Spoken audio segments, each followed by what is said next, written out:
I too welcome this piece of legislation here today, the Directive for Workers and Employers Insolvency and Protection of Workers Bill.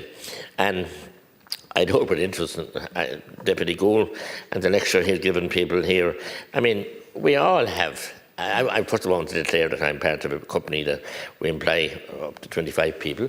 I'm sure, Count Cody, you're well aware that you're self-employed yourself for years. And there are many people out, small business people, who are again in their e-hill going doing their very best to keep the doors open. And this piece of legislation is welcome, but for speaking from an employer's point of view, you certainly now would need, with the amount of legislation, and while I welcome this piece of it, but the amount of legislation and changes and directives and EU directives that have come in the last 20 years. And when I started business, it had been now hence 41 years actually, 1980, 82, 3. It was simple enough at that time, and we did our books and we did our accountant and everything else. And everything has to be right. I'm not saying I want shortcuts, I do not. But now for every 5 employees that you have, you would need a secretary to deal with all the paperwork, with all the reams of legislation. And you couldn't possibly understand it without having a quasi-legal, some kind of a draft of legislation bill. You couldn't keep up with it. And it's very onerous. And that is turning off a lot of people from being self-employed, and self-employed people walking away from it.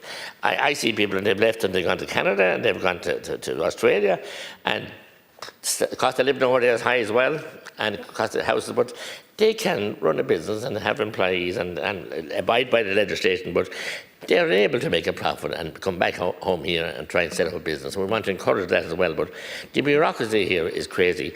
And as I said, what happened with the Debenhams workers, and in some of the bigger co-ops now, they started out as, in my case, South Tipperary farmers, small co-ops, and then it went on to Avonmore, then it went on to Glanbia, and now it's Tirlawn. I'm sure you'll be well aware of Count Cole in your area as well. A huge company now, and then you have the Kerry Group, and you have a couple more of them.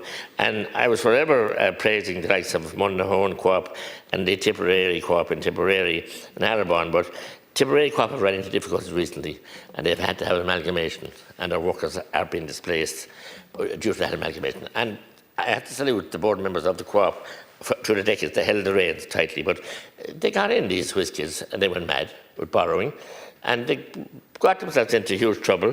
And this is the end of it. They've lost their identity now. Tipperary Co-op is no longer, and 30 to 40 employees in a town, an area, West Tipperary is ravaged by unemployment and by lack of investment. So, I mean, you have these, and Deputy Nolan referred to a number of reports by PwC and by the others, and no matter what goes on for this government, the only answer they seem to have is to get PwC or to get some of the other big finance houses, and there are only a couple of them, the tentacles and everything, and we had them as well. They gave a clear bill of health to the banks back, I remember, in 2007 and 8, before the crash. So there's a kind of a cosy circle and a cosy arrangement here where, these people are willing all the time to give you whatever advice you want to get. They'll give it and provide it. And there are many good employees working in all those companies as well, but and young people, young graduates. But as I said, they have questions to answer as well about the crash here and about the continuing crash and the continuing situation in our country. So employees must be protected. And you would know, Count Cronin, and anybody else is self-employed and employing people. It's a two-way street. If you treat your employees with dignity and respect and with good manners, you will have positive employee-employee relationships. And if you pay the proper PSI for them and pay the proper insurance schemes and whatever else, and health and safety, and all the other pieces of legislation have to be looked at. But then you have big companies, and they have the bogus self-employed. And I met a legion of RT officials going out. I'd say about 10 or 12 of them, and they were shaking hands. Said they missed me from the committee today, but I'm not on that committee anymore. But anyway, the amount of bogus employees that are on RTE, and with the knowledge of ministers for over 2 decades now, decade and a half, and of the Department of Finance and the Department of Employment. Strange happenings are going on out there and still going on out there, and court cases and settlements have been made And who pays for the settlements? The taxpayers who are funding RT. So, I mean, the odd punter, as Deputy Nolan was talking about, the small business, to keep the Dora Suskills, it's in Shoppa, it's in Tigostown, in the restaurants, every place else, they must be supported. And it's vital that they are supported. And one way of supporting them would be to give them a level playing field, to give them space and give them a bit of room and a bit of, as I said, encouragement. And you have like NERA going around, National Employers' Rights Association. I've said this here countless times in this House. Their name should be changed to a support organisation for employers. They don't walk in flashing the card at minute past midnight that you must have a different wage structure per hour for employees, flashing their cards, as has happened to businesses in my county and every other county. They should be walking in during the day. Can I meet the manager or the owner here or the management team? How can we help you? Because it's tough times out there in business. And I see now that the last Concora has taken over, and he understands this intimately, a self-employed businessman as well. It's tough times out there. And you have legions of officials, legions of them, columns of them coming along and with different identifications and flashing badges at you. When you might be at your lowest, when you might be missing employees through sickness or something else, and you might be struggling to keep, you know, might have a funeral coming into a hotel or something else has happened.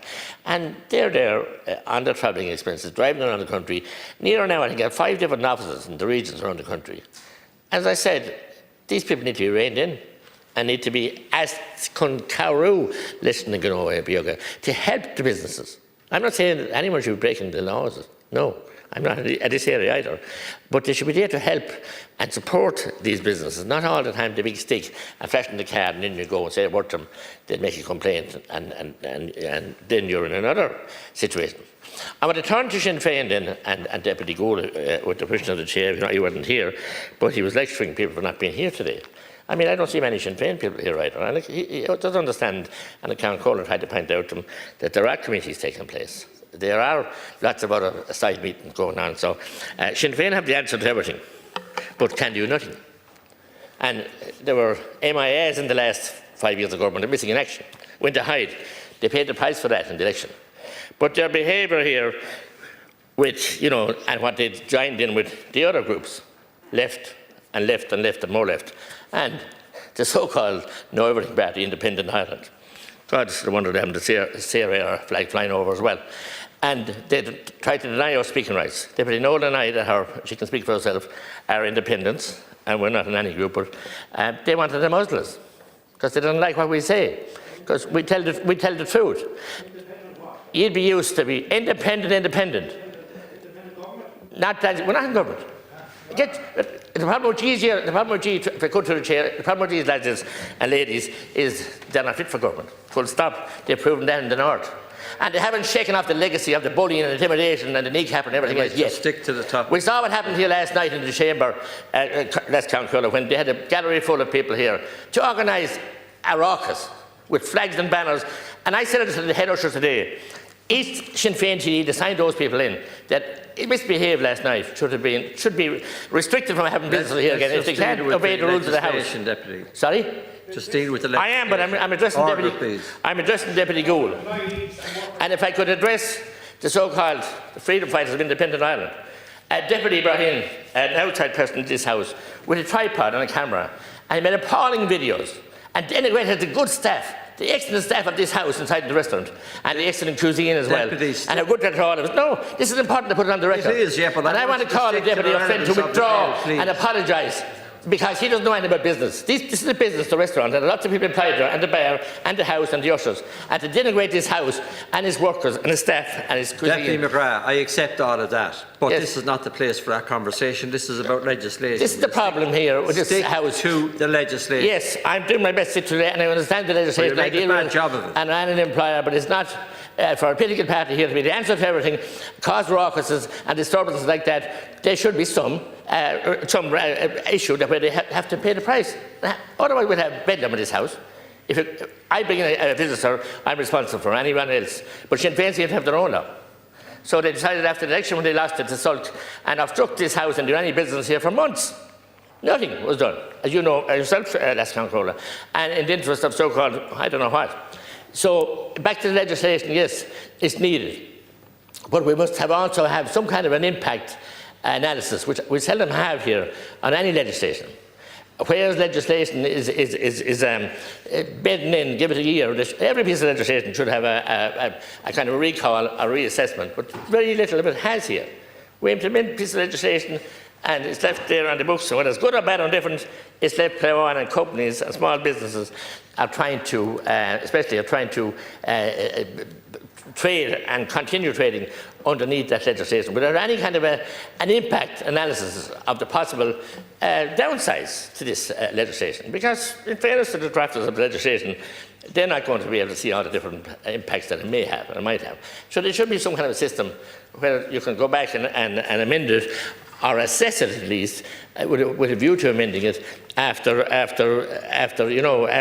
12 months. And indeed today we have a bill in the Senate, which is a very reasonable bill by Malcolm Noonan, and a bill to kind of do something with the vacant properties and many shops and small businesses that will be forced to close, and the York County Well Minister and Mayo, and to allow them to be, that you can go into a meeting with a pre-planner if you have somebody who wants to invest in that property to do it up as a living accommodation, hopefully as a small shop with it as well, or a mixture of both. That'll have to be clear-cut. That's not waiting 3 and 4 years. And you're not meeting every obstacle in the book. And that's good legislation I brought in by Deputy Senator Noonan. And the government have put an amendment that delayed for a year. Why? In a housing crisis. They've estimated that there's probably 10,000 of these properties. And that's probably conservative properties in Ireland. In the midst of a fierce housing crisis that we're supposed to be throwing the book at it, and we're supposed to have all hands on deck, and this is a piece of legislation going to be delayed by the government for 12 months. Why? Or why or why? I mean, we need those supports. The small businesses need the supports, and the employees need this. And remember, I'm not anti-employee. I wouldn't have a business without my employees. I want to pay tribute to them. And most businesses are the same, as I said, the good relationship with small businesses. But it's the big businesses, and there could be an equine, and they're in the big co-ops now, the big names, who have the board meetings on board yachts at sea, not yachts but cruise liners, and when they've lost touch with the ordinary people, and they often have bogus employees, they often have ways around, and they have powerful ways of dealing with any issues that might arise to them. So that's down corner, Tommy Creek now, but as I said, it's God's me to sit here and listen to a lecture from Deputy Gould, and Sinn Féin, who none of us ever applied anywhere in their life. They're good at threatening them on right and bullying them. Thank you.